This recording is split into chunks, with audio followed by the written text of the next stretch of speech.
हाँ जी। जय जिनेंद्र। गाइस, हमारा लीगल एप्टीट्यूड चल रहा है और अभी तक हम लोग लीगल एप्टीट्यूड में कॉन्ट्रैक्ट एक्ट खत्म कर चुके हैं, राइट। तो आज हम लोग स्टार्ट करने जा रहे हैं लेसन 4, जो कि आपका है company law, elements of company law. ठीक है, ऑलरेडी 15 क्लासेस हो चुकी है लीगल एप्टीट्यूड की, ये 16th क्लास है। जो भी स्टूडेंट हमारी वीडियो फर्स्ट टाइम देख रहा है उसको मैं इन्फॉर्म कर दूं कि हम लोग सारी वीडियोस यूट्यूब पर फ्री ऑफ कॉस्ट अपलोड कर रहे हैं अपने चैनल पर, जिसका नाम है दीप ज्ञान क्लासेस। नोट्स के लिए, पीपीटीज के लिए, एमसीक्यूज के लिए जो भी हम प्रोवाइड करेंगे उसके लिए आपको हमारे साथ कनेक्ट रहना पड़ेगा, और कनेक्टेड रहने के लिए आपको हमारा व्हाट्सएप ग्रुप ज्वाइन करना पड़ेगा, हमारी ब्रॉडकास्ट लिस्ट में आपको ऐड होना पड़ेगा, राइट। तो जी, आप हमारे व्हाट्सएप नंबर पर जो कि आपकी स्क्रीन पर है उसके ऊपर आप अपनी रिक्वेस्ट सेंड कीजिए कि आप हमारे ब्रॉडकास्ट लिस्ट में ऐड होना चाहते हैं। हमारे इस नंबर को दीप ज्ञान क्लासेस के नाम से ऐड कीजिए अपने कॉन्टैक्ट लिस्ट में, और हमें एक बार रिक्वेस्ट सेंड कीजिए व्हाट्सएप के ऊपर कि आप CS एग्जीक्यूटिव एंट्रेंस टेस्ट की ब्रॉडकास्ट लिस्ट में ऐड होना चाहते हैं। उसका बेनिफिट क्या होगा कि जो भी हम वीडियोज़ अपलोड करेंगे, जो भी हम नोट्स, जो भी MCQs, जो भी PPTs हम प्रोवाइड करेंगे, वो सब हम ब्रॉडकास्ट करेंगे अपने स्टूडेंट्स को जो कि उस लिस्ट का पार्ट होंगे। ठीक है जी, आ जाइए जी। कंपनी लॉ या एलिमेंट ऑफ कंपनी लॉ जिसे आप कह सकते हैं। ठीक है, कंपनी वर्ड ऐसा तो नहीं कि आप लोग फर्स्ट टाइम सुन रहे होंगे, आपने ऑलरेडी कंपनी वर्ड कहीं ना कहीं सुना होगा। इनफैक्ट कितनी सारी कंपनीज के बारे में तो आप जानते हैं, जैसे कि रिलायंस है, टाटा है, मारुति है, राइट। लेकिन इसका स्ट्रक्चर पता नहीं अभी आपके माइंड में क्लियर है या नहीं है। तो सबसे पहले तो हम इसका स्ट्रक्चर अपने माइंड में क्लियर करेंगे कि क्या करैक्टरिस्टिक्स होती है एक कंपनी फॉर्म ऑफ बिजनेस की। देखिए, बड़ी सिंपल सी बात है। अगर मुझे बिजनेस करना है तो मेरे पास अलग अलग ऑप्शंस है, जैसे कि मैं एज सोल प्रोप्राइटरशिप बिजनेस कर सकता हूँ। सोल प्रोप्राइटरशिप का मतलब क्या है? कहता है जी one man army. One man army, one man army का मतलब कहता है जी मैं ही ओनर हूँ और मेरा ही सारा प्रॉफिट है, मैं ही डिसीजंस लूँगा, मैं ही ये डिसाइड करूँगा कि बिजनेस में क्या होना चाहिए, क्या नहीं होना चाहिए। प्रॉफिट भी मेरा होगा, रिस्क भी मेरा होगा, लॉस भी मेरा होगा, लायबिलिटी भी मेरी होगी, इन्वेस्टमेंट भी मेरी होगी, बात खत्म। ठीक है, जैसे कि हम लोग दुकान खोलकर बैठते हैं। अगर मैं कोई दुकान खोलकर बैठूंगा तो जो भी इन्वेस्टमेंट होगी,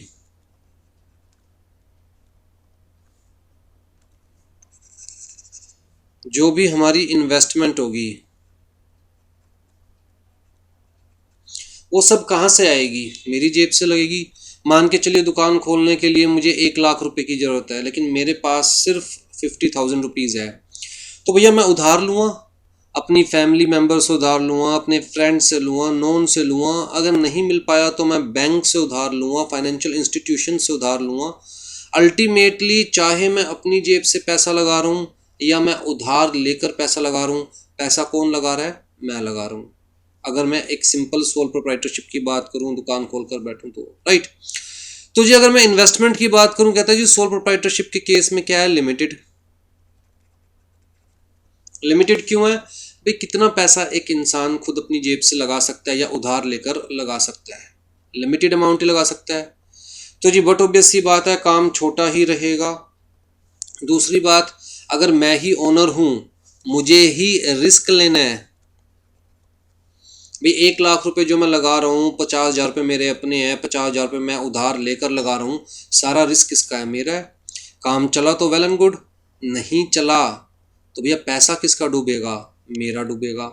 अब जी काम करते करते 1 लाख रुपए तो मैंने अपनी कैपिटल लगाई थी, उसके अलावा 3 लाख रुपए का और मैंने उधार में सामान लिया था दुकान चलाने के लिए। टोटल मिलाकर 4 लाख रुपए की मान के चल रहा हूँ जी मैं, मेरी इन्वेस्टमेंट है। ठीक है, अब किसी कारण लॉस हो जाता है। कितने का लॉस हो गया? कहता है जी 3 लाख रुपए का लॉस हो गया। मतलब रह क्या गया? सिर्फ 1 लाख रुपए रह गए। अब जो 3 लाख रुपए का लॉस हुआ है, किसका लॉस हुआ है? कहता है जी जो ओनर है उसका लॉस हुआ है, उसे अपनी जेब से भरने पड़ेंगे।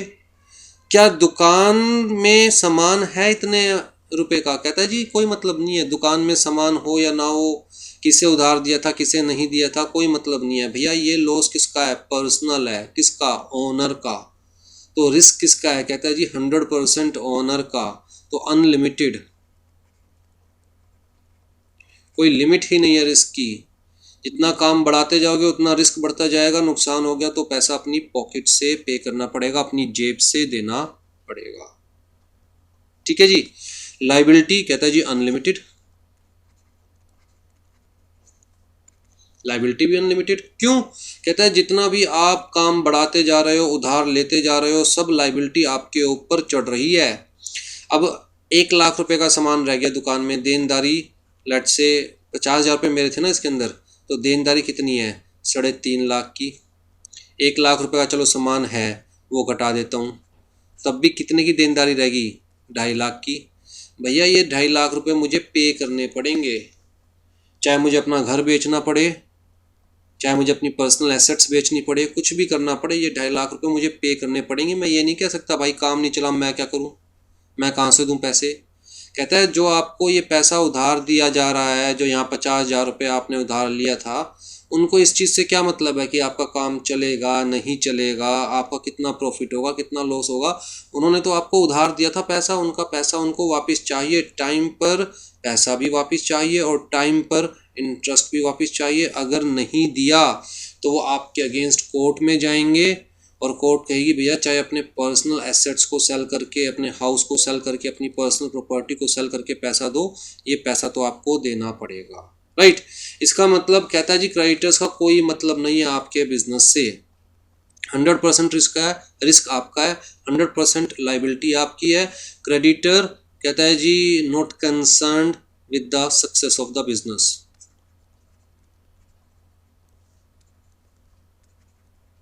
Not concerned with the success of the business. आपका बिजनेस है भैया, सक्सेसफुल रहे तो आपका, नहीं सक्सेसफुल रहे तो आपका। ठीक है। तो कुल मिलाकर अगर मैं बात करूं सोल प्रोप्राइटरशिप की, तो मेरे पास फंड्स भी लिमिटेड है, मेरा रिस्क अनलिमिटेड है, मेरी लाइबिलिटी अनलिमिटेड है, किसी को मुझसे कोई लेना देना नहीं है। अगर प्रॉफिट होगा तो मेरा, लॉस होगा तो मेरा। कहता है जी प्रॉफिट होगा तो भी 100% मेरा, लॉस होगा तो भी 100% मेरा, कोई साझेदार नहीं है। और जहाँ तक बात है डिसीजन मेकिंग की, कहता है वो भी 100% आपके। अब जी डिसीजन मेकिंग भी 100% मेरी, मतलब मैनेजमेंट भी 100% मेरी है। तो यार दुकान ही तो है, कितना टाइम दे सकता हूँ, घर को भी टाइम देना है, सोशल रिलेशंस भी मेंटेन रखने हैं, फ्रेंड्स के साथ भी रिलेशंस मेंटेन रखने हैं। काम को कितना टाइम दे सकता हूँ? मैक्सिमम से मैक्सिमम 10 आवर्स, 12 आवर्स, इतना। उसके अलावा फैमिली भी देखनी है, सोसाइटी भी देखनी है, फ्रेंड्स भी देखने हैं, सब कुछ देखने हैं। राइट। तो कहता है जी यहाँ पर हमारे पास जो आउटपुट है वो भी लिमिटेड है, एक लेवल तक ही ग्रो किया जा सकता है, उससे ऊपर ग्रो नहीं किया जा सकता। अब जी मैं थोड़ा सा काम बड़े लेवल पे करना चाहता हूं, तो मेरे पास दूसरी ऑप्शन क्या है? पार्टनरशिप। पार्टनरशिप का मतलब क्या है? कहता है जी 2 या मोर पार्टनर्स,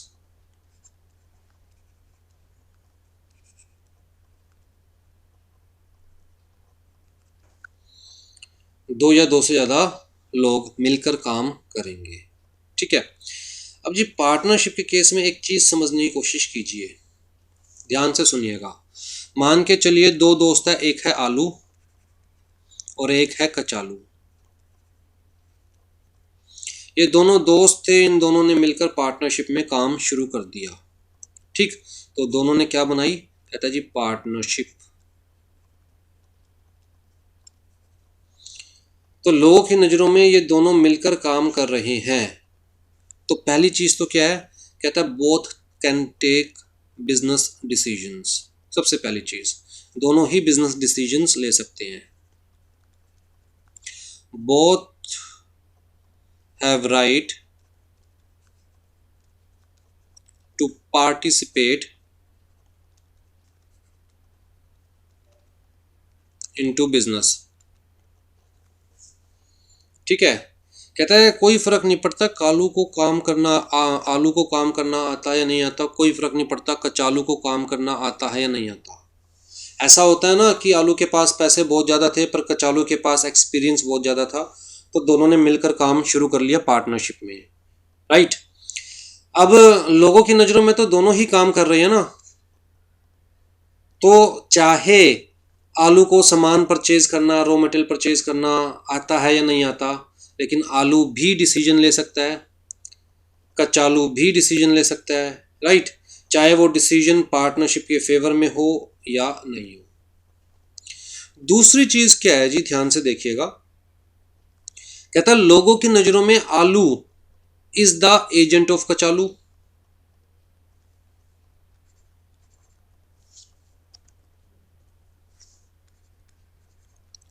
आलू इज एजेंट ऑफ कचालू।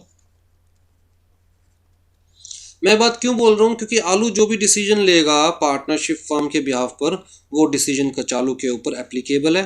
मान के चला जाएगा मिलजुल के इन्होंने डिसीजन लिया, चाहे आपस में इनकी कंसेंट थी या नहीं थी। और सिमिलरली कहता है जी कचालू इज द एजेंट ऑफ आलू। क्यों? कचालू जो डिसीजन लेगा मान के चला जाएगा मिलजुल के डिसीजन लिया होगा, चाहे आलू की कंसेंट थी या नहीं थी। इसका मतलब कहता है जी आलू का जो डिसीजन है कचालू को बाउंड करेगा, कचालू का जो डिसीजन है आलू को बाउंड करेगा। ये दोनों एक दूसरे के एजेंट भी कहलाएंगे और दोनों एक दूसरे के प्रिंसिपल भी कहलाएंगे। आलू कचालू का एजेंट भी कहलाएगा, आलू कचालू का प्रिंसिपल भी कहलाएगा, राइट।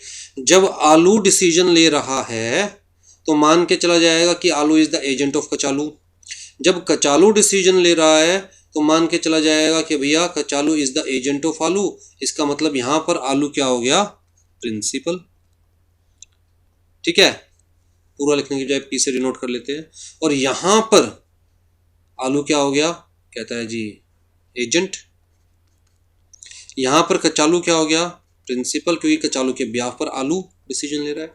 तो कुल मिला के बात क्या है कि जब हम पार्टनरशिप की बात करते हैं तो every partner is the agent as well as principal of other partner. जो ये जो प्रॉपर्टी होती है ना, इसको हम कहते हैं म्यूचुअल एजेंसी। म्यूचुअल एजेंसी, इस कंसेप्ट को हमेशा ध्यान रखिएगा जब आप एग्जीक्यूटिव लेवल पर पार्टनरशिप पढ़ेंगे, पार्टनरशिप एक्ट, तब भी आपको ये कंसेप्ट आएगा। ठीक है, म्यूचुअल एजेंसी का क्या मतलब है? कहता है जी इन दोनों ने मिलजुल के डिसाइड किया था कि हम लोग मिलके काम करेंगे, तो इन्होंने म्यूचुअली एग्री किया था कि हाँ हम दोनों एक दूसरे के एजेंट हैं, हम दोनों एक दूसरे के प्रिंसिपल हैं, हम दोनों एक दूसरे के बिहाफ पर डिसीजन ले सकते हैं, business decision with respect to this partnership. ऐसा नहीं घर के डिसीजन नहीं ले सकते एक दूसरे के बिहाफ पर, business decision with respect to partnership. कहीं सोचो चल ठीक है सामने वाले के साथ पार्टनरशिप करते हैं, फिर उसकी वाइफ को कौन सी मूवी दिखानी है डिसीजन मैं लूँगा। पर्सनल डिसीजन नहीं ले सकते, with respect to partnership decision ले सकते हैं एक दूसरे के। ठीक है, और लोगों की नज़रों में दोनों क्या है? एक। लोगों की नज़रों में ये दोनों एक है, लेकिन लोग की नज़रों में दोनों एक नहीं है। लोग की नज़रों में पार्टनरशिप कहता है is simply the combination of partners, that's all. Partnership क्या है? कहता है दो या दो से ज्यादा लोग मिले उसे पार्टनरशिप कह देते हैं। अदरवाइज कहता है ये भी पर्सनली लायबल है पार्टनरशिप के ब्याह पर, और कचालू भी पर्सनली लायबल है पार्टनरशिप के ब्याह पर। तो सबसे पहली दिक्कत तो क्या है? कहता है लोग की नज़रों में हम जैसे यहाँ पर कहते हैं कि दुकान खोली जी सोल प्रोप्राइटरशिप के केस में, हमने कहा कि क्या लीगल एग्जिस्टेंस है दुकान की?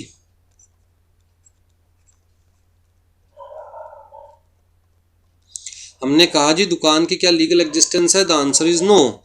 लो कहता है भैया ओनर में और दुकान में कोई फर्क नहीं है। हम दुकान को जानते नहीं, हम किसको जानते हैं? ओनर को। उधार किसको मिला है? ओनर को। लाइबिलिटी किसकी है? ओनर की। प्रॉफिट किसका है? ओनर का। लॉस किसका है? ओनर का, राइट।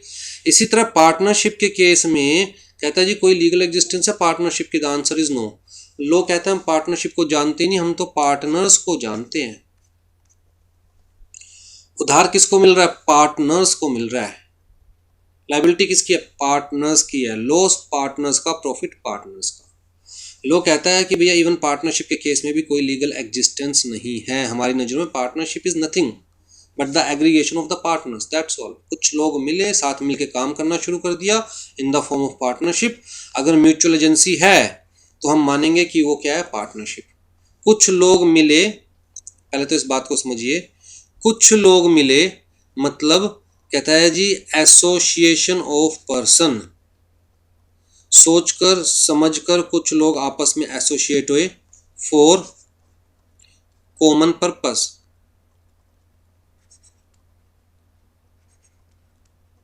बिजनेस करने के लिए, कॉमन पर्पस के लिए कुछ लोग एसोसिएट हुए। अब जी इसके अंदर म्यूचुअल एजेंसी है, इफ यस तो पार्टनरशिप है, बात खत्म। अगर उस एसोसिएशन ऑफ पर्सन में म्यूचुअल एजेंसी वाला कंसेप्ट है कि हर कोई एक दूसरे का पार्टनर है, हर कोई एक दूसरे का प्रिंसिपल है, वो काम ऐसे कर रहे हैं कि एक का एक्ट दूसरे को लायबल बना सकता है, दूसरे का एक्ट पहले को लायबल बना सकता है, तो it means such association of person is partnership. ठीक है, तो लॉ ने बड़ी सिंपल सी बात कही कि भैया पहली चीज तो म्यूचुअल एजेंसी एक का डिसीजन दूसरे को लायबल बना सकता है, और दूसरी चीज कहता है जी both can participate into the business, both can take the decisions. तो इसका मतलब एक की बेवकूफ़ी सबके ऊपर भारी पड़ सकती है। एक मैं बड़ा इंटरेस्टिंग सा केस डिस्कस करता हूँ बच्चों के साथ कि मान के चलते हैं आलू कचालू दोनों ने मिलकर काम शुरू किया, आलू ने भी 5 लाख रुपए लगाए, कचालू ने भी 5 लाख रुपए लगाए, दोनों मस्त काम कर रहे थे पार्टनरशिप में। फिर जी आलू अपनी फैमिली को लेकर घूमने के लिए गया गोवा। पीछे से कचालू काम को हैंडल कर रहा था। ठीक है, मतलब एक सिंगल पार्टनर भी सारे पार्टनर्स के बिहाफ पर काम को हैंडल कर सकता है। तो पीछे से कचालू काम को हैंडल कर रहा था, कचालू के मन में आ गया धोखा देने का, मतलब अनड्यू एडवांटेज लेने का ख्याल। तो कचालू ने क्या किया, मार्केट से उधार उठाया पार्टनरशिप के नाम पर। कितने का, 50 लाख रुपए का उधार उठा लिया। और ये पैसे लेकर कचालू ने आलू को फोन मारा, भैया बहुत बड़ा ऑर्डर मिला है, जल्दी आ जा, गोवा छोड़ तू आ जा बस। आलू भी खुश, बहुत बड़ा ऑर्डर मिला, चलो घूमने तो बाद में जाएंगे, या बहुत घूम लिए 2-4 दिन, बाद में घूमने आएंगे, फिलहाल ऑर्डर पूरा कर ले, कमाई कर ले। अब जी आलू दिल्ली वापस आया और कचालू गोवा, पैसे सारे लेकर। अब लोगों को कोई फर्क नहीं पड़ता कचालू है या नहीं है, लोगों को क्या फर्क पड़ रहा है कि आलू मिले या कचालू मिले, जो मिले उससे पैसे रिकवर कर लो, क्योंकि लोगों की नज़रों में partnership is not a separate legal entity. लोगों की नज़रों में पार्टनरशिप का मतलब सिर्फ पार्टनर्स। तो पैसे तो कचालू लेके भागा, लेकिन लो आलू के कपड़े फाड़ लेंगे पैसे रिकवर करने के लिए, और आलू को लीगली पैसे देने पड़ेंगे, क्योंकि कचालू आलू का एजेंट कंसिडर किया जाएगा, म्यूचुअल एजेंसी वाला कंसेप्ट, और मान के चला जाएगा कचालू को दिए या आलू को दिए, बात एक ही है। ठीक है, तो इसका मतलब पार्टनरशिप के केस में सबसे पहली दिक्कत क्या है, कहता है जी ट्रस्ट। सिर्फ उसी के साथ पार्टनरशिप की जा सकती है जिसके ऊपर हम 100% ट्रस्ट कर सकते हैं। अगर हम 100% ट्रस्ट नहीं कर सकते तो पार्टनरशिप नहीं की जा सकती, और हम कर रहे हैं तो हमारे से ज़्यादा बेवकूफ़ कोई नहीं है, क्योंकि भैया सामने वाला खुद भाग जाएगा और हमें मार्केट के हवाले छोड़ जाएगा। ठीक है, तो एक लिमिटेड लोगों के साथ ही हम लोग पार्टनरशिप कर सकते हैं, सबसे पहली बात। दूसरी चीज़ कहता है जी लिमिटेड लोगों के साथ कर सकते हो तो फंड्स क्या रहेंगे, बट ऑब्वियस सी बात है यहाँ पर भी इन्वेस्टमेंट क्या रहेगी, लिमिटेड। यहाँ पर भी इन्वेस्टमेंट क्या रहेगी, पार्टनरशिप में भी लिमिटेड। रिस्क क्या है, कहता है अनलिमिटेड। इनफैक्ट जो हमारे से गलती है उसके नाम का भी रिस्क है, और जो हमारे पार्टनर से गलती है उसके नाम का भी रिस्क है। लायबिलिटी क्या है, कहता है जी अनलिमिटेड।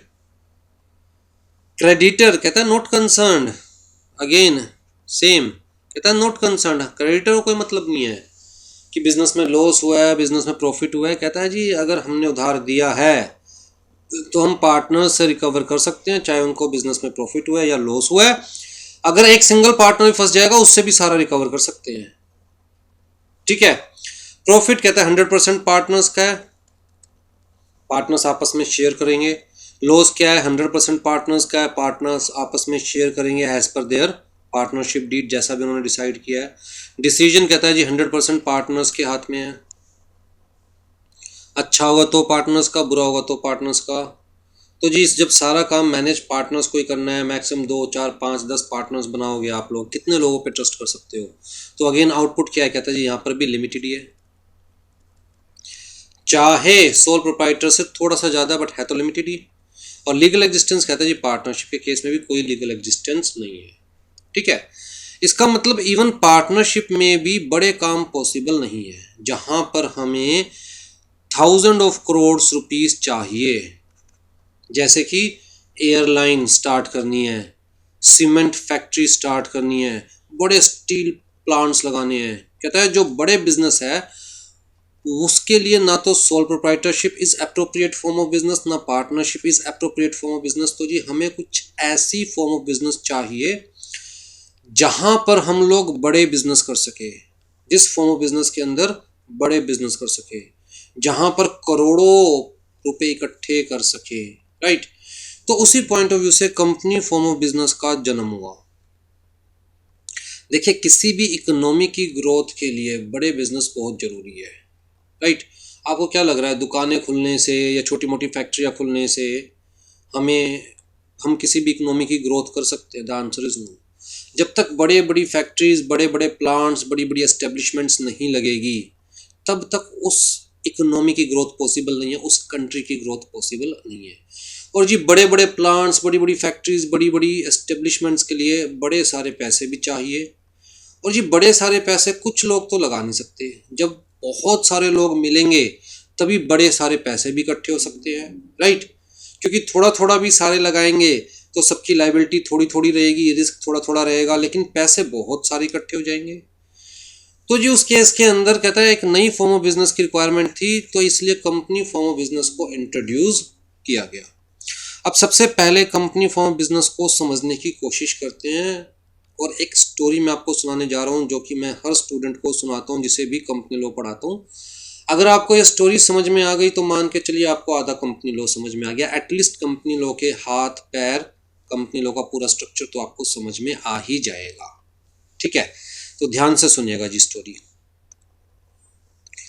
हाँ जी, मीनिंग ऑफ कंपनी, कंपनी का मतलब क्या होता है? कहता है जी इन जनरल कंपनी वर्ड जो है वो 2 लैटिन वर्ड से डिराइव किया गया है। ठीक है, एक लैटिन वर्ड है कॉम, दूसरा लैटिन वर्ड है पानिस। जो कंपनी वर्ड है कंपनी, वो कॉम और पानिस 2 लैटिन वर्ड से डिराइव किया गया है। कॉम का मतलब टुगेदर और पानिस का मतलब ब्रेड या फिर मील। ठीक, तो इनिशियली हम कह सकते हैं जो एक कंपनी वर्ड यूज किया जाता था वो किसके लिए यूज किया जाता था? कहता है for association of persons for common objectives. मतलब जो लोग साथ बैठकर मील लेते थे, कॉम का मतलब टुगेदर, पानिस का मतलब ब्रेड और मील, जो लोग साथ बैठकर मील लेते थे तो उन लोगों को हम कहते थे कंपनी। ठीक है, आज हम क्या कहते हैं कि क्या मुझे डिनर के लिए कंपनी दोगे, क्या मूवी देखने चलोगे मेरे साथ, क्या मुझे मूवी के लिए कंपनी दोगे? राइट, मतलब we are getting associate for a common objective. तो इन जनरल कंपनी वर्ड का मतलब क्या है? एसोसिएशन ऑफ पर्सन, मतलब 2 या 2 से ज़्यादा लोग जो कि एक कॉमन ऑब्जेक्टिव के लिए एसोसिएट हो रहे हैं। ठीक, एमसीक्यू के पॉइंट ऑफ व्यू से ये भी बहुत इंपॉर्टेंट है, ये वर्ड भी बहुत इंपॉर्टेंट है और इनके मतलब भी बहुत इंपॉर्टेंट है। ठीक है जी, आपकी बुक में भी, स्टडी मैट में भी ये दिया हुआ है। अब जी अगर हम कंपनीज एक्ट 2013 के पॉइंट ऑफ व्यू से कंपनी वर्ड का मतलब देखें तो, अच्छा मैं आपको बता दूं कि एट प्रेजेंट जो कंपनी फॉर्म ऑफ बिजनेस है उसे रेगुलेट करने के लिए हमारे पास कौन सा लॉ है? Companies act 2013। इससे पहले हमारे पास कौन सा लॉ था? कहता है जी कंपनीज एक्ट 1956। तो 2013 में कंपनीज एक्ट 1956 को रिपील करना शुरू किया, कंपनीज एक्ट 2013 आना शुरू हुआ। राइट, मैं ऐसा भी कह रहा हूँ रिपील करना शुरू किया, आना शुरू हुआ, क्योंकि एक बारी में ही रिपील नहीं हुआ, एक बारी में ही खत्म नहीं हुआ। कुछ कुछ प्रोविजंस इसके इफेक्टिव होने शुरू हुए और इसके इनइफेक्टिव होने शुरू हुए। ठीक है, तो at present this is repealed, mainly repealed except producer company वाला पार्ट। तो इस उसे आप इग्नोर कर दीजिए, आप मान के चलिए अब कंपनीज एक्ट 1956 नहीं रहा, भगवान को प्यारा हो गया है। और अब क्या रह गया हमारे पास? कंपनीज एक्ट 2013, और हमें जो प्रोविजंस पढ़ने हैं वो सारे कंपनीज एक्ट 2013 के पॉइंट ऑफ व्यू से ही पढ़ने हैं। ठीक है, तो जी कंपनीज एक्ट 2013 में क्या कंपनी की डेफिनेशन दी हुई है, कहता है जी सेक्शन 2 क्लोज 20, सेक्शन 2 क्लोज 20, और ये आपको याद रखना है एमसीक्यू के पॉइंट ऑफ व्यू से, बिकॉज ये सेक्शन, ये क्लोज ही तो स्पेसिफिकली कंपनी वर्ड को डिफाइन कर रहा है, राइट। तो जी सेक्शन 2 क्लोज 20 ने बड़ा सिंपल सा कहा, कहता है जी हमें नहीं पता कंपनी क्या होती है। इसने कहा company means a company incorporated under companies act 2013 या एनी प्रीवियस कंपनी लॉ, जैसे कि कंपनीज एक्ट 1956। तो इसने तो बड़ी सिंपल सी बात कही कि जी कंपनी का मतलब वो कंपनी जो कि लॉ में रजिस्टर्ड है एज कंपनी। कौन सा लॉ में रजिस्टर्ड है, कहता है कंपनी लॉ के अंदर। जो भी करंट कंपनी लॉ चल रहा है उसमें रजिस्टर्ड है, या जो प्रीवियस कंपनी लॉ था उसमें रजिस्टर्ड हो चुकी है, तो करंट कंपनी लॉ में भी उसे कंपनी कंसीडर किया जाएगा। ठीक है, कहता है हमें नहीं पता ये क्लोज क्या कहता है। बड़ी सिंपल सी बात, ही company means a company incorporated under company law, चाहे वो करंट कंपनी लॉ या फिर प्रीवियस कंपनी लॉ। ठीक, अब जी इस वाली डेफिनेशन को और इस वाली डेफिनेशन को मर्ज करूं तो क्या मतलब निकलता है, कहता है कंपनी मीन्स अ कंपनी, ये जो कंपनी है क्या है, एसोसिएशन ऑफ पर्सन। यहां पर क्या समझा था कि कंपनी का बेसिक मतलब क्या है, association of person for common objective, right. तो जी लॉ ने कहा कि जी जो कंपनी हम लॉ में कहते हैं उसका मतलब एक ऐसी एसोसिएशन ऑफ पर्सन, एक ऐसी company which is incorporated for a common purpose, मतलब incorporated which is created for business।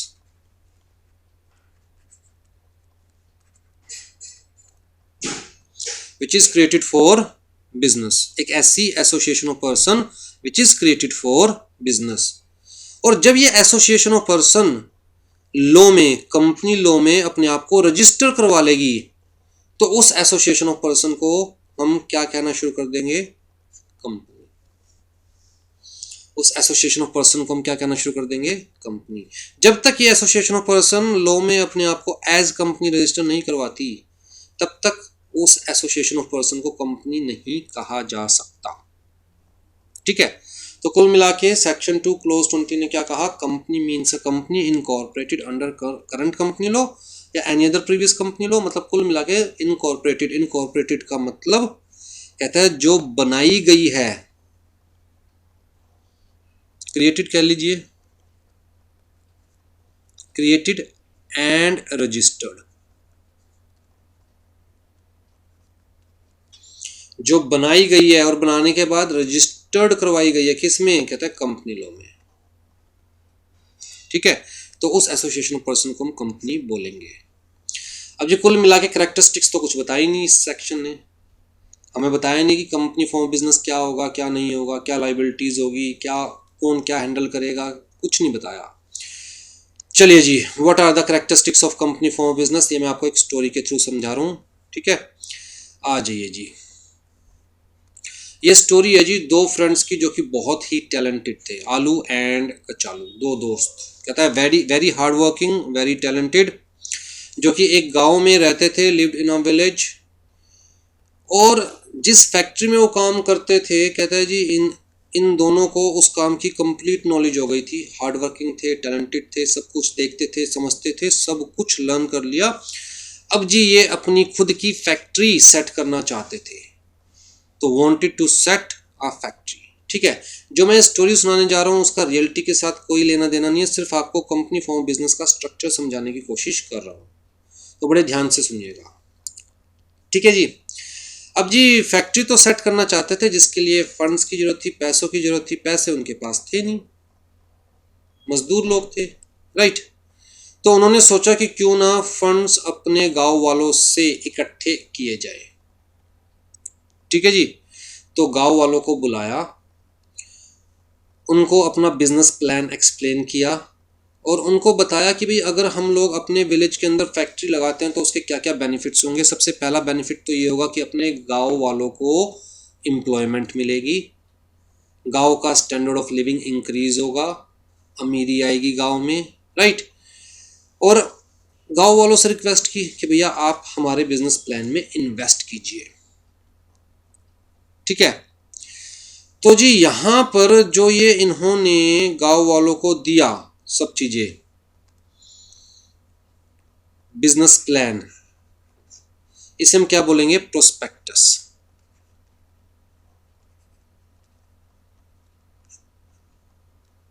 इसे हम क्या बोलेंगे? प्रोस्पेक्टस।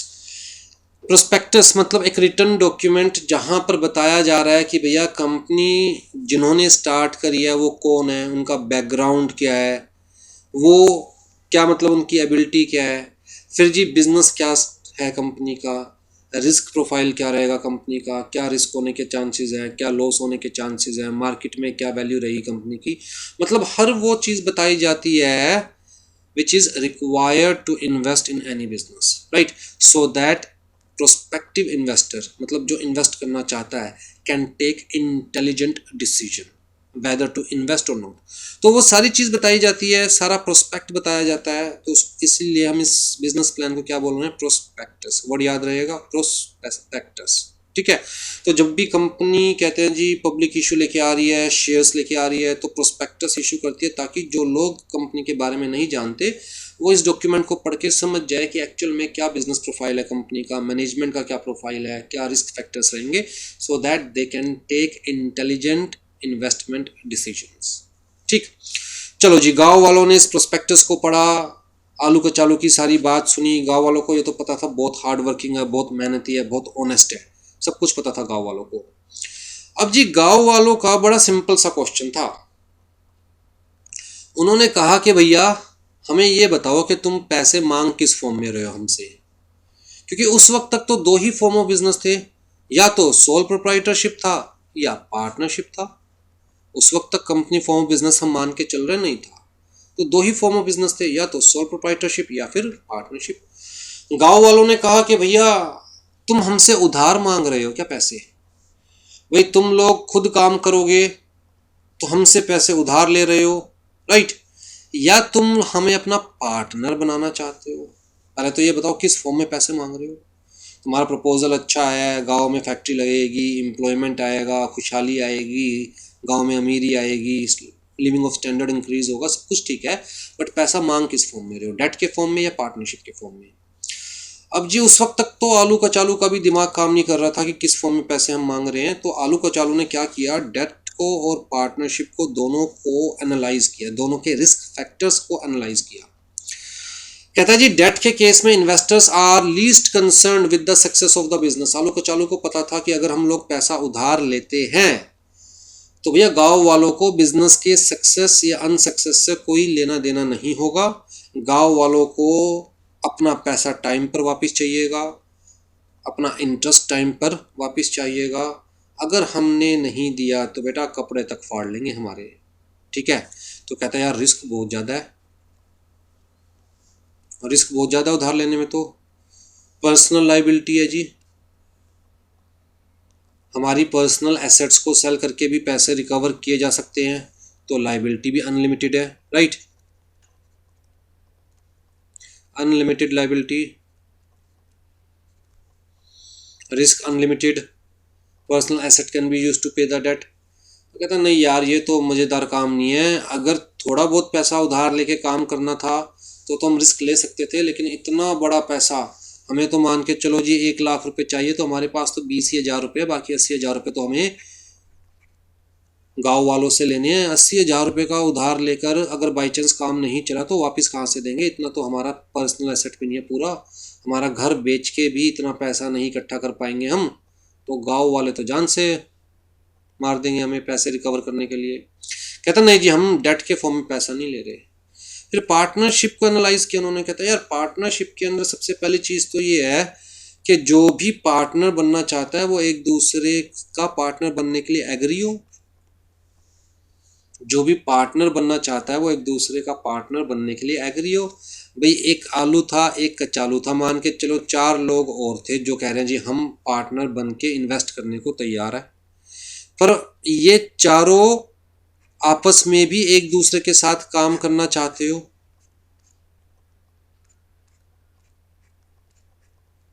और आलू कचालू के साथ भी काम करना चाहते हो।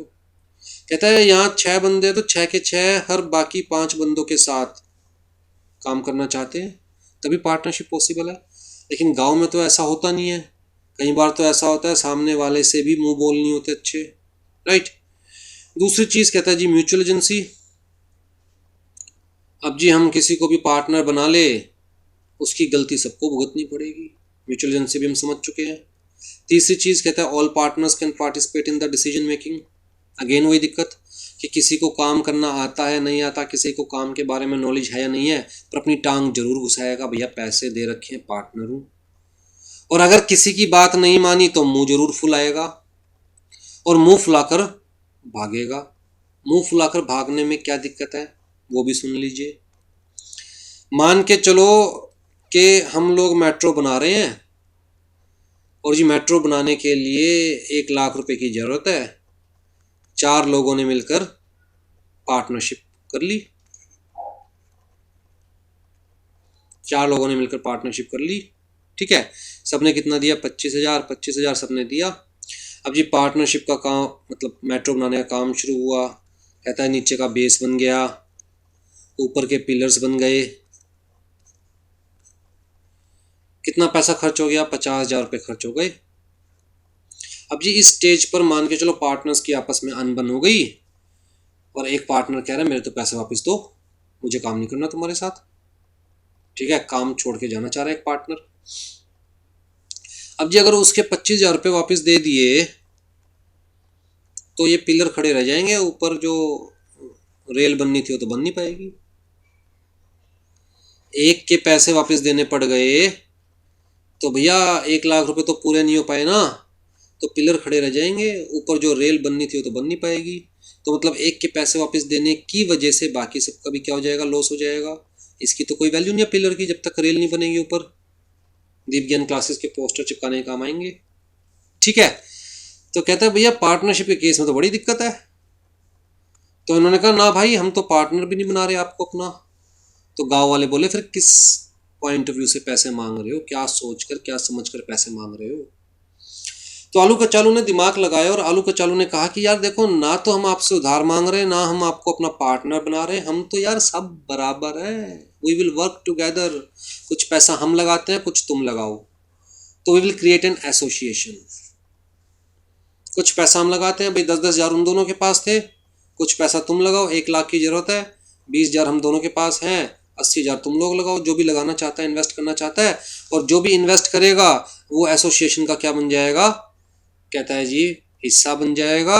And this association, we are creating this association for common purpose business.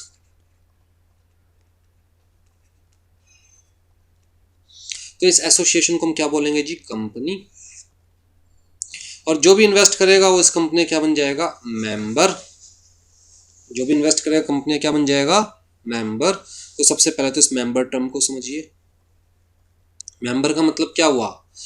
कहता है कंपनी फॉर्म ऑफ बिजनेस के अंदर 2 तरह के लोग हो सकते हैं। एक जिसम कहेंगे सिर्फ शेयर होल्डर, दूसरा जिसम कहेंगे मेंबर।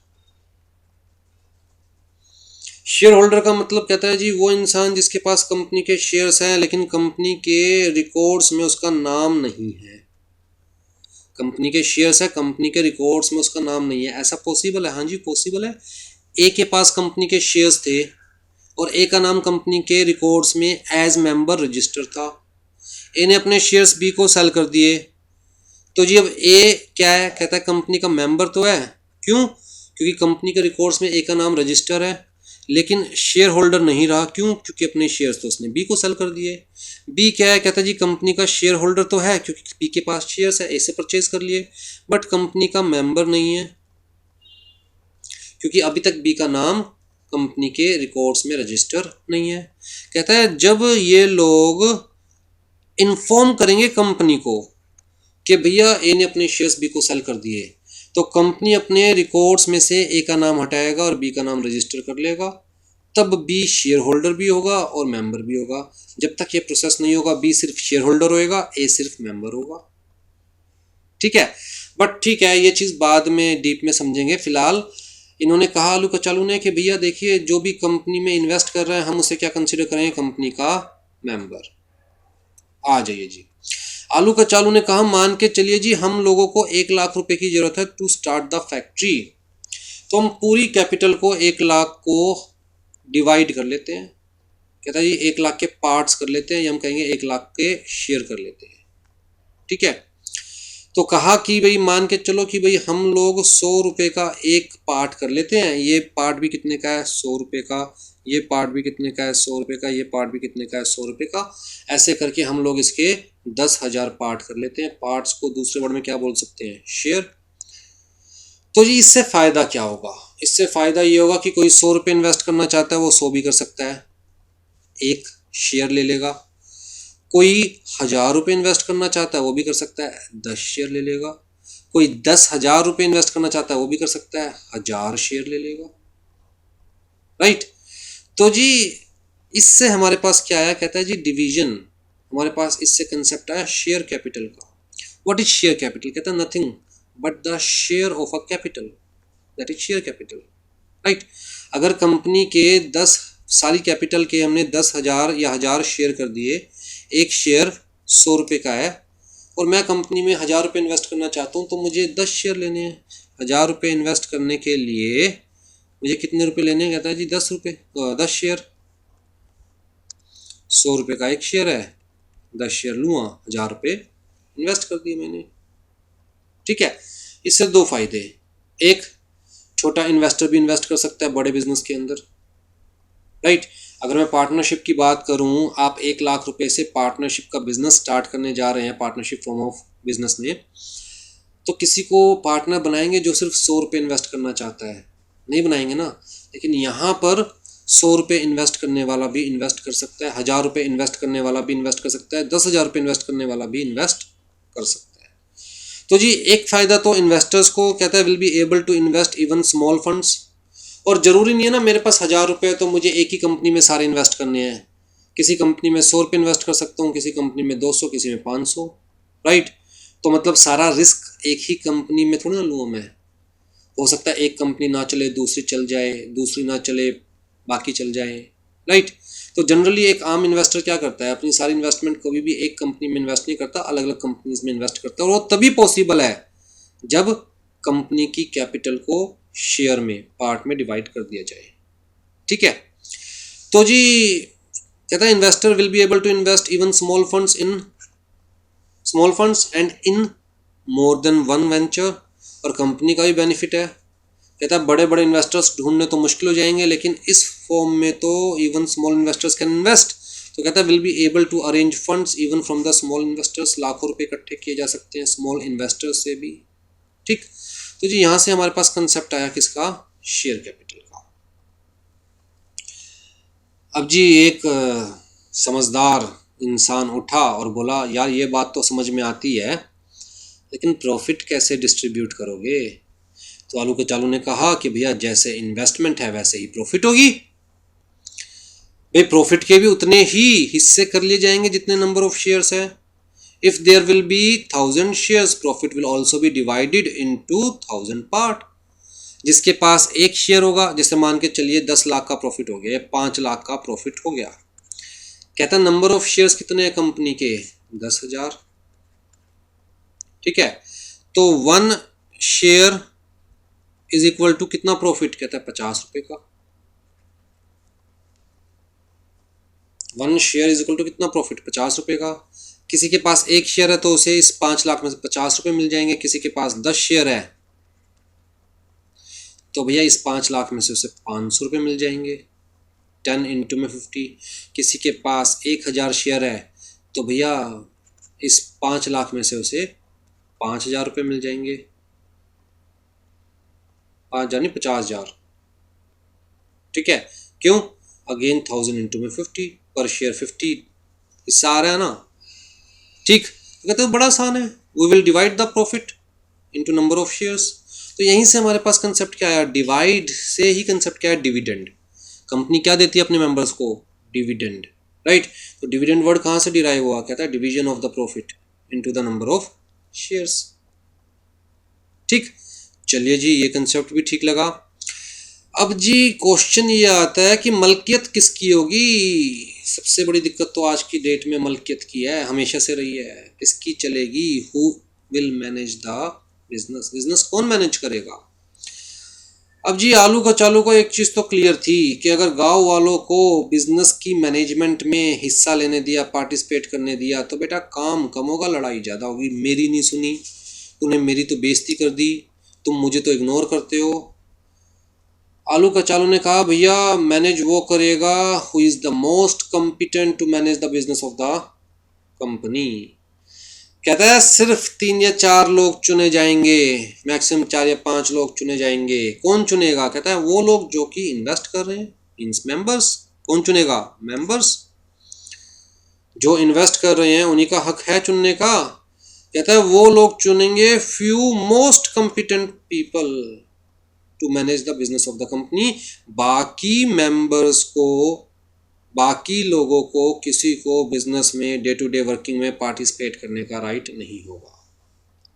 ठीक है। कहता है मोस्ट कॉम्पिटेंट। मोस्ट कॉम्पिटेंट जरूरी नहीं है कि कंपनी के मेंबर्स होंगे। मोस्ट कॉम्पिटेंट जरूरी नहीं है कि कंपनी के मेंबर्स होंगे। आप ध्यान से इस बात को समझिए। कहता है मोस्ट कॉम्पिटेंट का मतलब who are most desirable, who are most qualified for the business of the company. They may be the members of the company, they may not be the members of the company. Some of them may be the members of the company, some of them may be non-members of the company. अब आलू का चालू को पता था कि यार देखिए हम दोनों को तो बिजनेस की नॉलेज है, तो हमें तो जरूर चुनेंगे ये लोग मैनेजमेंट का हिस्सा। बाकी गांव का एक आधा बूढ़ा बुजुर्ग जो अपनी बात मारेगा उसको और चुन लेंगे। राइट। तो कुल मिलाकर आप यहाँ पर कंसेप्ट समझिए कि जी जो बिजनेस को मैनेज करेगा, डायरेक्ट करेगा कंपनी के बिजनेस को on behalf of all the members, उन बंदों को हम क्या बोलेंगे? कहता है उनको हम बोलेंगे directors. Those who are going to direct the business of the company on behalf of the members. कौन चुनेगा जी उनको? कहता है खुद मेंबर्स चुनेंगे। No members will interfere in the day to day working of the company. सिर्फ वो लोग जिन्हें मेंबर्स चुनेंगे वो कंपनी के डे टू डे वर्किंग को हैंडल करेंगे, वो कंपनी के बिजनेस को देखेंगे। ठीक है जी। तो यहां से हमारे पास टर्म क्या आई? डायरेक्टर्स की। चलिए जी ये समस्या भी सोल्व हो गई। पहली समस्या क्या कि लाखों रुपए कहां से इकट्ठे किए जाए? छोटे छोटे इन्वेस्टर से इकट्ठे किए जाए। कैसे? कैपिटल को शेयर्स में डिवाइड कर दीजिए, जो जितने शेयर्स परचेज करना चाहे परचेज कर सकते हैं। प्रॉफिट को कैसे डिवाइड किया जाए? नंबर ऑफ शेयर से डिवाइड कर दीजिए, जिसके पास जितने शेयर्स होंगे उसको उतना प्रॉफिट मिल जाएगा। मैनेजमेंट का क्या करे जी? क्या सबको अलाउ करें? कहते नहीं जी सबको अलाउ नहीं करना है, सिर्फ जो 2 4 5 मोस्ट कॉम्पिटेंट पर्सन होंगे वो ही कंपनी के बिजनेस को डायरेक्ट करेंगे on behalf of all the members. उन पर्सनस को मेंबर्स बाय मेजोरिटी अपॉइंट करेंगे। बाय मेजोरिटी मान के चलिए कंपनी में 20 मेंबर हैं, तो जी मोस्ट कॉम्पिटेंट पर्सनस की लिस्ट बनाई जाएगी। इनमें से 20 में से कह रहा है जी 11 इसके लिए राजी है कि इसे डायरेक्टर बनाया जाए, तो ये डायरेक्टर बन जाएगा। 9 इसके लिए राजी है, कहता है लेकिन 9 राजी है, मेजोरिटी तो राजी नहीं है ना, कम से कम कितने होने चाहिए? 11 तो राजी होने चाहिए। राइट। तो बाय मेजोरिटी। अब जी जो चीज़ बाय मेजोरिटी होगी उसके अंदर फिर कोई ऑब्जेक्शन भी नहीं उठाएगा। और वैसे भी जहाँ 2 या 2 से ज़्यादा लोग इकट्ठे होते हैं वहाँ पर सारे काम बाय मेजोरिटी ही चलते हैं। यहाँ तक भी ठीक है जी। ठीक है। अब बात आती है बड़ी समझदारी वाली। कहता है यार एक बात बताओ, तुम पैसा तो ले रहे हो 100 लोगों से और उन 100 लोगों को कह रहे हो भैया डे टू डे वर्किंग में आपको इंटरफेयर नहीं करना, और वो सारा पैसा जाएगा कुछ लोगों के हाथ में जिन्हें हम कह रहे हैं जी डायरेक्टर्स, और वो डायरेक्टर्स हमारे पैसे पर बिजनेस को मैनेज करेंगे। भैया क्या भरोसा है इन डायरेक्टर्स का? हम इनको कैसे कंट्रोल करेंगे कि ये for the benefit of all the members work कर रहे हैं? हो सकता है अपने पर्सनल बेनिफिट के लिए काम करें। राइट। हो सकता है कि हम जो इनके ऊपर ट्रस्ट दिखा रहे हैं कि ये दिन रात मेहनत करेंगे, ये कंपनी को ऊंचाई तक लेके जाएंगे, ज़्यादा ज़्यादा प्रॉफिट क्रिएट करेंगे, वो प्रॉफिट मेंबर्स में डिस्ट्रीब्यूट करेंगे। हो सकता है ये ऐसा कुछ ना करे, इनको तो इनकी रेम्यूरेशन मिलती रहेगी, तनख्वाह मिलती रहेगी, पर हो सकता है कि कंपनी के लिए उतनी मेहनत ना करे जितनी मेहनत इन्हें करनी चाहिए। राइट। तो कुल मिला के इनको कैसे कंट्रोल करेंगे? डायरेक्टर्स को कैसे कंट्रोल करेंगे? तो जी आलू का चालू ने कहा देखिए जी हम लोग जो मेजोरिटी ऑफ डिसीजंस है, मतलब ऐसे major decisions which can affect the constitution of the company, वो तो मेंबर्स अपने हाथ में ही रखेंगे। तो आलू कचालू ने कहा भैया देखिए हम लोग क्या करेंगे, दो डॉक्यूमेंट्स बनाते हैं। एक को हम बोलेंगे एमओए, मेमोरेंडम ऑफ एसोसिएशन, दूसरे को हम बोलेंगे आर्टिकल्स ऑफ एसोसिएशन।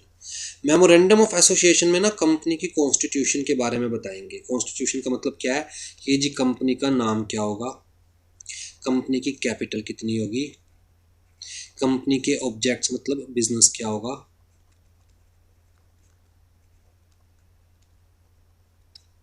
ठीक है, कंपनी का एड्रेस क्या होगा। राइट, फिलहाल मैं एड्रेस लिख रहा हूँ, all the address is not the exact word, फिलहाल मैं एड्रेस लिख रहा हूँ आपको समझाने के लिए। लेकिन एक्चुअल में कंप्लीट एड्रेस नहीं लिखा जाता है, इसके अंदर स्टेट का नाम लिखा जाता है जिस स्टेट में कंपनी का रजिस्टर्ड ऑफिस है। ठीक, तो इस तरह से हम लोग कंपनी के इनिशियल जो मेंबर्स हैं वो कौन होंगे, तो इस तरह से हम लोग क्या लिखेंगे, कहता है जी एमओए के अंदर लिखेंगे। अब जी इनमें से कुछ भी चेंज करना होगा, अगर इनमें से कुछ भी चेंज करना होगा तो भैया डायरेक्टर्स के पास वो पावर नहीं है। Directors will call the meeting of the members. Directors सारे मेंबर्स को नोटिस देंगे कि जी ये पर्टिकुलर चीज़ चेंज करने की हमें रिक्वायरमेंट लग रही है, तो आप लोग मिलजुल कर डिसीजन लीजिए, meeting of members will be called. तो मतलब ये जो इंपॉर्टेंट डिसीजंस है ये डायरेक्टर्स खुद नहीं ले सकते। इसी तरह आर्टिकल्स ऑफ एसोसिएशन के अंदर हम क्या लिखेंगे, कहता है articles of association is basically, इसे हम क्या बोल रहे हैं, constitution of the company. Constitution of company, articles of association को हम बोलेंगे rule book of the company.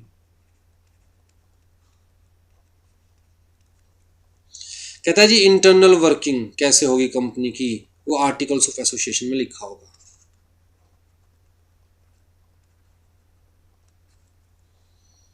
ठीक है, जैसे कि डायरेक्टर्स को कैसे अपॉइंट किया जाएगा, डायरेक्टर्स का टेन्योर कितना रहेगा, कंपनी जो बिजनेस कर रही है उसका प्रॉफिट कैसे डिस्ट्रीब्यूट किया जाएगा।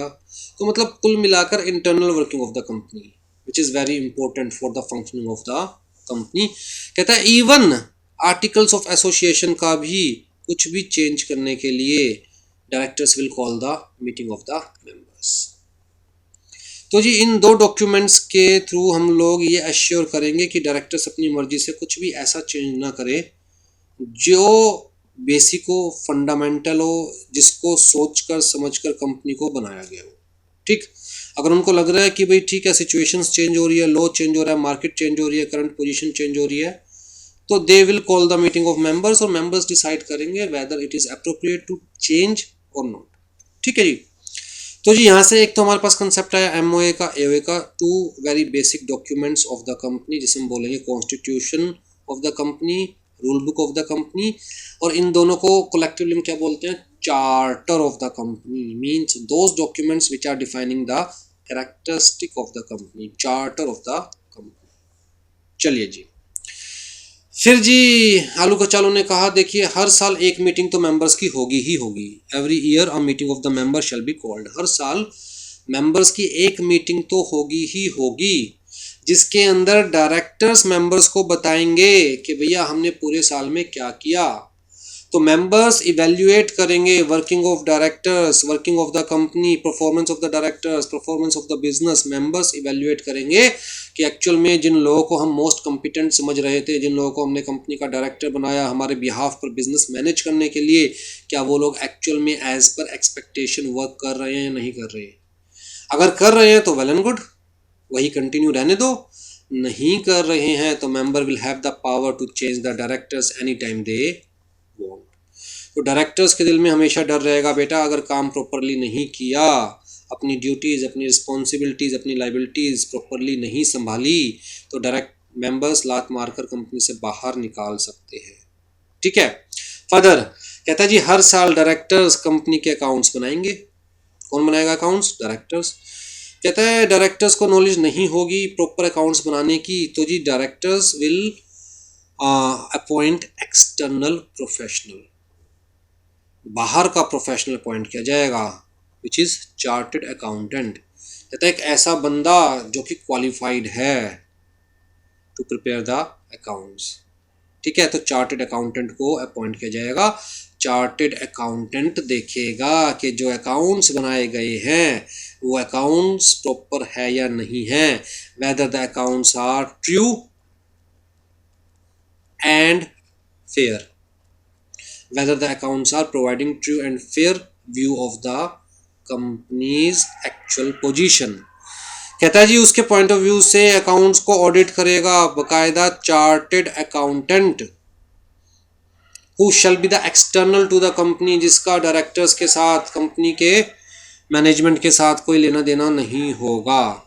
अगर एक एक्सटर्नल प्रोफेशनल ऑनेस्टली अकाउंट्स को ऑडिट करके मेंबर्स को कहेगा कि सब कुछ ठीक बताया गया है बाय द डायरेक्टर्स, तो फिर तो मेंबर्स को मानना ही पड़ेगा, राइट। तो जी इस तरह से हम लोग डायरेक्टर्स की मोटा मोटी वर्किंग को मैनेज करेंगे, रेगुलेट करेंगे। तो यहाँ से हमारे पास जो कंसेप्ट आया वो आया एजीएम का। एजीएम एनुअल जनरल मीटिंग, साल में जो एक बार होती है। EGM extra ordinary general meeting, जब भी इस एजीएम को छोड़कर जब भी कोई भी मेंबर्स की मीटिंग बुलाई जाएगी by the directors for any purpose, उस मीटिंग को बोलेंगे EGM, extra ordinary general meeting. AGM तो होगी साल में एक बार, जिसके अंदर देखा जाएगा कि कंपनी की परफॉर्मेंस को इवेल्युएट किया जाएगा, डायरेक्टर्स की परफॉर्मेंस को इवेल्युएट किया जाएगा, अकाउंट्स को देखा जाएगा, राइट। वो तो होगी। उसके अलावा अगर कभी भी कंपनी के मेंबर्स की मीटिंग होती है तो उसमें क्या बोलेंगे, EGM, extra ordinary general meeting. और जी स्टैट्यूटरी ऑडिटर मतलब कंपनी का ऐसा ऑडिटर जो कि स्टैट्यूटरी है। स्टैट्यूटरी क्यों कह रहे हैं हम, क्योंकि भैया ये कानून बना दिया गया कि भैया हर कंपनी को एक ऑडिटर अपॉइंट करना पड़ेगा, who shell audit the accounts of the company. ठीक है, चलो जी, कुछ लोगों को यहाँ पर भी तसल्ली हो गई कि yes we can manage the working of the directors. अब जी बात आती है मोस्ट इम्पोर्टेंट कि भैया पैसा मैं लगा रहा हूँ, काम डायरेक्टर करेगा मेरे बिहाफ पर, लॉस हो गया तो डायरेक्टर विल बी लायबल और I shall be the liable person, who shall be liable. If there will be loss, who will be liable. Director कह रहा है भैया मैं क्यों लायबल होऊंगा, I am only kind of agent of the members, मैं तो मेंबर्स के बिहाफ पर काम कर रहा हूँ। अगर आप दुकान खोल के बैठोगे, दुकान पर आप मुनीम को रखोगे, दुकान पे लॉस हो जाएगा तो मुनीम थोड़ी ना अपनी जेब से देगा, लॉस किसका, ओनर का। Who are the owners, members are the owners, members collectively are the owners of the company. कोई इंडिविजुअल मेंबर तो इंटरफेयर कर नहीं सकता कंपनी के काम में, कोई इंडिविजुअल मेंबर कंपनी किसी एसेट को टच ही नहीं कर सकता, उसका राइट ही नहीं है। Collectively members are the owners of the company, right. तो जी डायरेक्टर बोले हम क्यों लायबल होंगे, मेंबर्स लायबल होंगे, जो भी लॉस होगा मेंबर्स में डिवाइड किया जाएगा as per their share capital. Members बोले ये बढ़िया बात है, एक तो पैसे भी ले लो, हमें काम में इंटरफेयर भी मत करने दो, और ऊपर से बाद में लॉस हो जाता है तो उसकी लाइबिलिटी भी हमारे ऊपर डाल दो। मेंबर्स बोले भैया हम लोग लाइबिलिटी लेने को तैयार नहीं है, अगर लाइबिलिटी हमारी होगी तो हम नहीं बनने वाले मेंबर, हम नहीं इन्वेस्ट करने वाले। तो जी आलू कचालू ने कहा कि यार क्यों टेंशन ले रहे हो, no one will be liable. कहता कोई लायबल नहीं होगा in case of genuine loss. अगर डायरेक्टर्स ने घोटाला किया, फ्रॉड किया, फिर तो डायरेक्टर्स आर लायबल, लेकिन इन case of genuine business loss कोई भी लायबल नहीं होगा। बिजनेस कर रहे हैं भैया, कोई गारंटी नहीं है, प्रॉफिट होगा ही होगा, लॉस भी हो सकता है, and no one will be the liable person. कहता है हम जो अपना MOA है उसमें लिख देंगे क्या, लाइबिलिटी क्लोज, जिसमें क्लियर कट लिख देंगे that the liability is limited. Limited का मतलब क्या हुआ, कहता है जी 1,00,000 रुपए इकट्ठा कर रहे हैं, कितने शेयर्स में डिवाइडेड है, 10,000 शेयर्स में मान के चलो, कितने रुपए का एक शेयर है, 10 रुपए का एक शेयर। राम के पास कितने शेयर है, 100 रुपए, 10 रुपए का एक शेयर है, मतलब उसने कितने इन्वेस्ट किए होंगे, 1,000 रुपए। कहता है कंपनी को लॉस होगा तो मैक्सिमम से मैक्सिमम क्या होगा, उसके शेयर की वैल्यू क्या रह जाएगी, जीरो। कंपनी की एक भी एसेट नहीं रही, जीरो हो गई एसेट, तो शेयर की वैल्यू क्या रह जाएगी, जीरो। इससे ज्यादा तो राम की लाइबिलिटी नहीं है। कहता है कंपनी को 3,00,000 का लॉस हो जाता है मान के चलो, तो कंपनी की एसेट क्या रह गई, -2,00,000। क्या पैसा राम से मांगा जा सकता है, कहता है नहीं जी, राम ने तो कंपनी के शेयर परचेज किए थे, उसके नाम के राम ने पैसे दे दिए, उसके अलावा राम से कोई नहीं पैसा मांग सकता, कोई एक्स्ट्रा पैसा नहीं मांगा जाएगा राम से किसी भी मेंबर से। तो जी मैक्सिमम से मैक्सिमम क्या होगा, कहता है जो आपके शेयर की वैल्यू है वो कम हो जाएगी, वो जीरो हो जाएगी लास्ट, लेकिन आपसे इससे ज़्यादा नहीं मांगे जा सकते। और ये चीज़ हम एमओए में क्लियर कट लिख रहे हैं भैया, जो भी कंपनी के साथ डील करे वो क्लियर रखे अपने दिमाग में। हम मान के चलेंगे every person who is dealing with the company has complete information of MOA and AOA of the company. उसने कंपनी का एमओए एओए पढ़ लिया है, इसी उसके बाद ही वो कंपनी से डील करे और उसे पता है the liability of the members is limited. ठीक है, तो भैया ये लॉस कोई देनदार नहीं है, ये तो भैया जिसका माल उधार में आ रहा होगा, मान के चलिए 3 जनों से माल आ रहा था 1-1 लाख का, ठीक है, तो भैया वो सारे आपस में उनके ही कटेंगे पैसे, खत्म हो गए पैसे। 1 लाख की एसेट थी, 3 लाख का लॉस हो गया, तो कहता है ये जो 1 लाख की एसेट है इसमें से 33 हज़ार रुपये बांट लो, बस खत्म बात, मेंबर से नहीं मांग सकते। ठीक है, तो कहा जी liability of the members will be liability in case of genuine loss, no one shall be liable neither directors nor the members. Liability of members will be limited to their share value. Directors will be liable for the wrong working.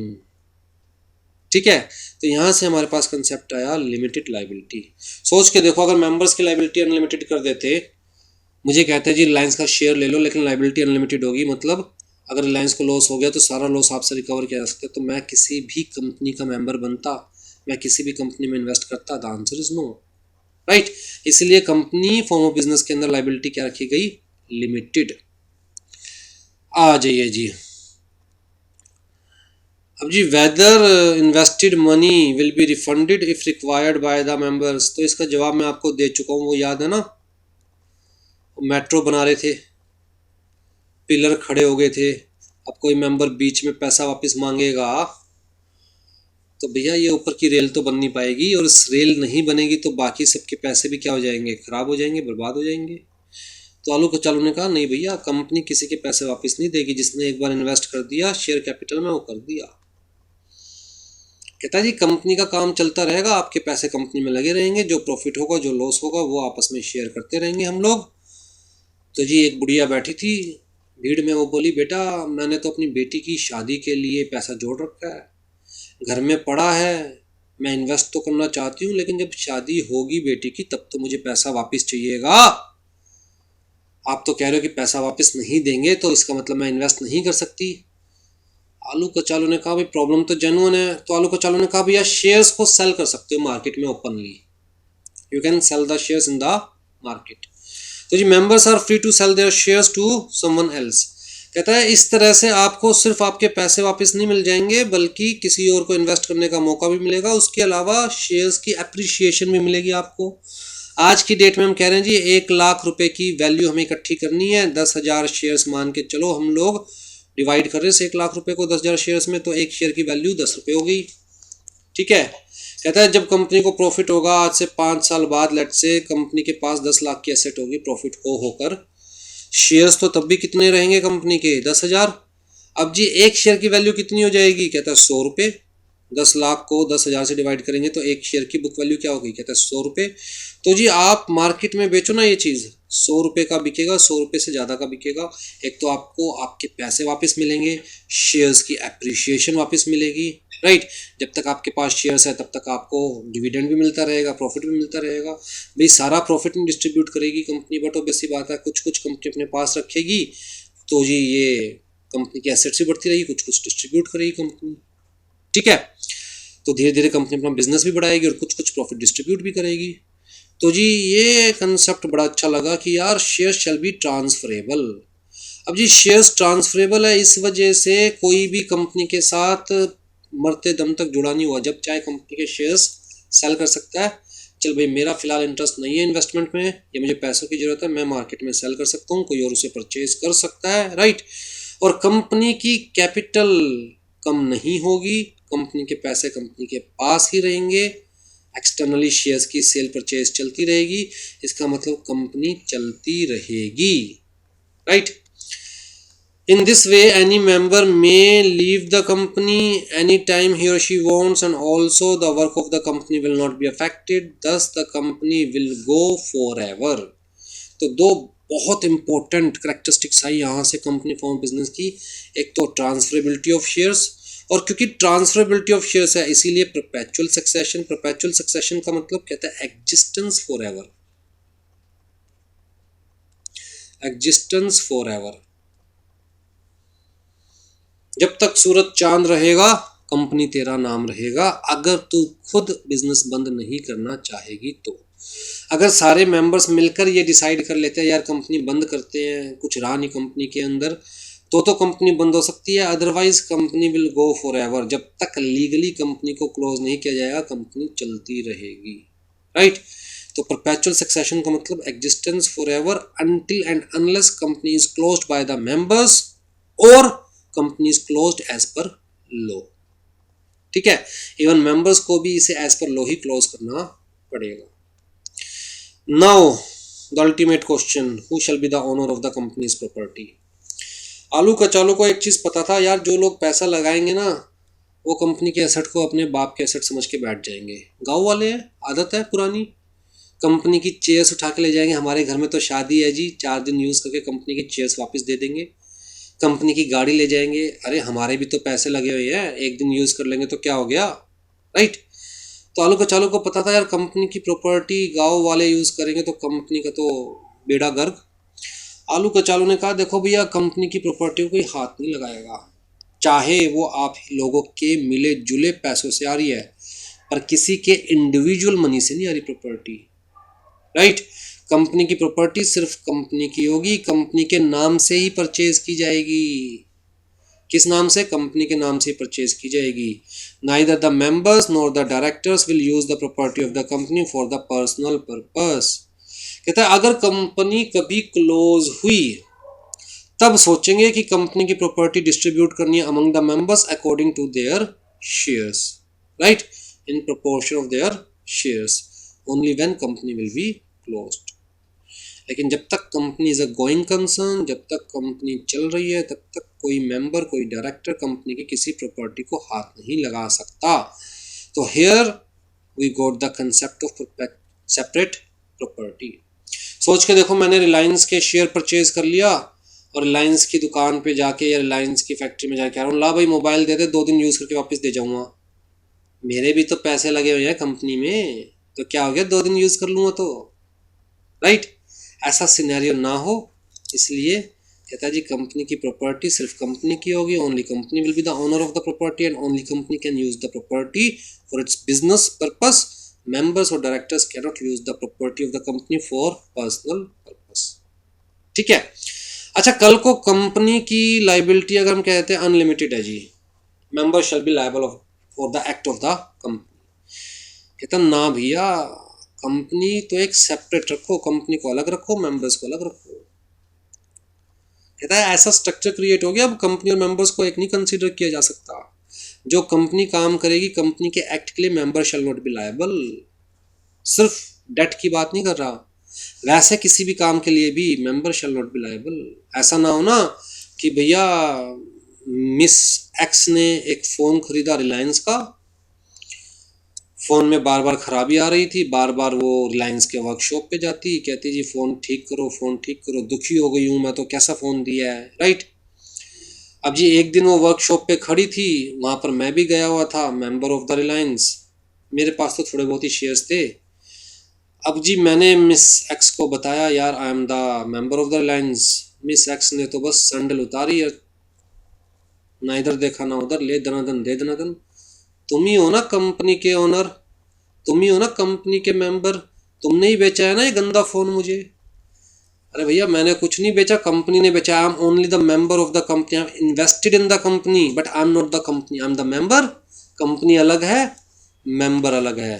तो law की नज़रों में company is a separate legal entity, company की अपनी एक अलग पहचान है। आपको भी पता है, आपको ये पता है मारुति है, आपको ये पता है रिलायंस है, आपको ये पता है टाटा है, पर क्या आपको इन सबके सारे मेंबर्स के बारे में पता है? The answer is no.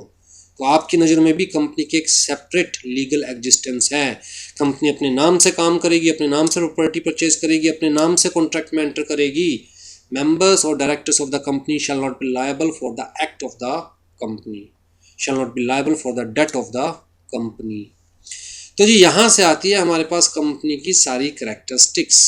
Company will be considered as a separate person, जिसे हम कहते हैं कॉर्पोरेट पर्सनालिटी, राइट। जैसे मेरी अपनी एक पर्सनालिटी है, आपकी अपनी एक पर्सनालिटी है, ऐसे कंपनी की भी अपनी एक पर्सनालिटी होगी, कंपनी का अपना एक नाम होगा, कंपनी का अपना एक एड्रेस होगा, कंपनी की अपनी पावर्स होगी, right. Just like individual, company will have its own personality and identity. On behalf of company directors will enter into contract, but obvious सी बात है कंपनी के हाथ पैर तो नहीं है, काम तो डायरेक्टर्स ने करना है। Only in the name of the company and not in the name of the directors और मेंबर्स। तो जो भी कॉन्ट्रैक्ट होगा कंपनी के नाम पर होगा, जो भी एसेट या प्रॉपर्टी परचेज की जाएगी कंपनी के नाम पे की जाएगी। तो डायरेक्टर जब भी किसी कॉन्ट्रैक्ट में एंटर करेंगे लिखेंगे साइन करते हुए for and on behalf of company. अगर ये लिखना भूल गए या कंपनी की सील नहीं लगी हुई तो मान के चला जाएगा वो कॉन्ट्रैक्ट पर्सनल है भैया, डायरेक्टर का, कंपनी का नहीं है, कोई लेना देना उस कॉन्ट्रैक्ट से, right. The entire business will be done only in the name of the company, not in the name of any member or director. The company will be known by its own name and not by the name of its directors or members. तो आलू कचालू जो villagers से पैसे मांग रहे थे, गांव वाले से पैसे मांग रहे थे, बाद में क्या हो गया वो कि आलू कचालू ने, नहीं भाई, जो कंपनी बनी है उस कंपनी ने पैसे मांगे हैं, तो आलू कचालू शैल not be personally liable for the money of the गांव वालास, चाहे कंपनी को प्रॉफिट हो या नुकसान हो। आलू कचालू कह सकते हैं जैसे तुम मेंबर वैसे हम मेंबर, जैसे तुम्हारी इन्वेस्टमेंट लगी हुई वैसे हमारी इन्वेस्टमेंट लगी हुई। हाँ, कॉन्सेप्ट हम लेके आए थे, तो we are the promoters, we gave the concept, we are the promoters, that's all. बाकी सब चीज जैसे तुम वैसे हम, जैसे तुम्हें लॉस हो रहा है वैसे हमें भी हो रहा है, तो कोई एक दूसरे का गला नहीं पकड़ेगा। कंपनी का पैसा हो गया, कंपनी की प्रॉपर्टी हो गई, कंपनी के हम मेंबर्स हैं, कंपनी का प्रॉफिट हमें डिस्ट्रीब्यूट होगा, लॉस होगा तो हमारे शेयर्स की वैल्यू कम होगी, कोई एक दूसरे के लिए लायबल नहीं है, राइट। आई थिंक जो भी कंपनी की कैरेक्टरिस्टिक्स है एक बार तो आप लोगों को समझ में आ गई होगी। नेक्स्ट क्लास में आपकी बुक से स्टार्ट करेंगे जी।